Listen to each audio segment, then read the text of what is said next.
And the MAGA accounts or Trump accounts are something that maybe are not getting the headlines right now as part of this bill, but if they become law, people will know about them and that'll become part of their planning for their lives and for their children.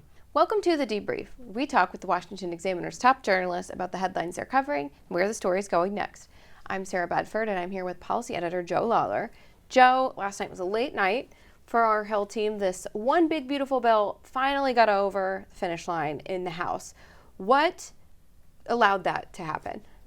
Well, the passage of the bill was facilitated by a lot of last-minute changes that were made to win over holdout Republicans. Who were those holdouts? As you know, if you've been following this at all, the biggest category was the SALT Republicans, right? Members from New York State especially, but also New Jersey and California, high-tax Democratic states who wanted the cap on deductions for state and local taxes to be raised. And they got that. That was a big negotiation with the Speaker, and they were able to get that lifted to a level that will help people in their states, predominantly higher-earning people, get more tax deductions. So the MAGA accounts, which I believe we talked about last week, we talked about recently, but we've certainly written about it here at the Examiner, these sort of growth accounts for new babies born. The name of them was changed to Trump accounts in the legislative text, right? Why did that happen? So Republicans must have thought that the name MAGA account was not Trumpy enough, so they went ahead a little too subtle. Yeah, a little too subtle, so they went ahead and renamed it to Trump accounts. Yeah, that's a notable change, a name change, but kind of signifies where the House Republican Conference is at mentally. Yeah, so that's one of the things about this bill is there's so much in this bill.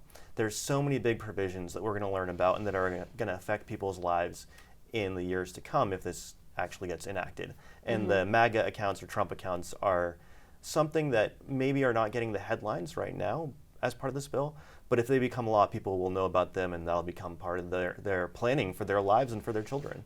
So Republicans are doing the whole mission accomplished thing right now because they got this over the finish line, but it's in the House, right? So there's actually a long road ahead for this bill. What are some sort of hurdles you see on that road? Yeah, the biggest hurdles would be Republicans in the Senate who want to make major changes to the bill.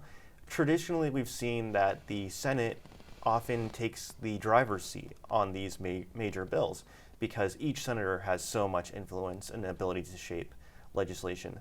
That dynamic might be a bit reversed because the majority in the House is so slim that they don't have very much wiggle room in the House at all. In past years, it's kind of been the opposite. Like you can lose 5 or 10 members in the House and still pass a bill, but they can't do that right now.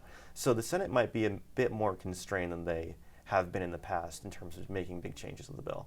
And then if they do make changes, does Johnson have to start this whole horse trading thing over again? Yeah, I mean that could happen, right? And what you saw was that he lost votes from 2 fiscal conservatives. He had another 1 vote present, and if the bill is changed that would make it any more unfavorable to fiscal conservatives, yeah, he'd be in trouble. That would be another negotiation for him, and he'd have to cut out maybe a few centrists to pick up the votes of the conservatives again. So definitely, for Johnson specifically, there could be much more horse trading and negotiating and bargaining and pleading to come.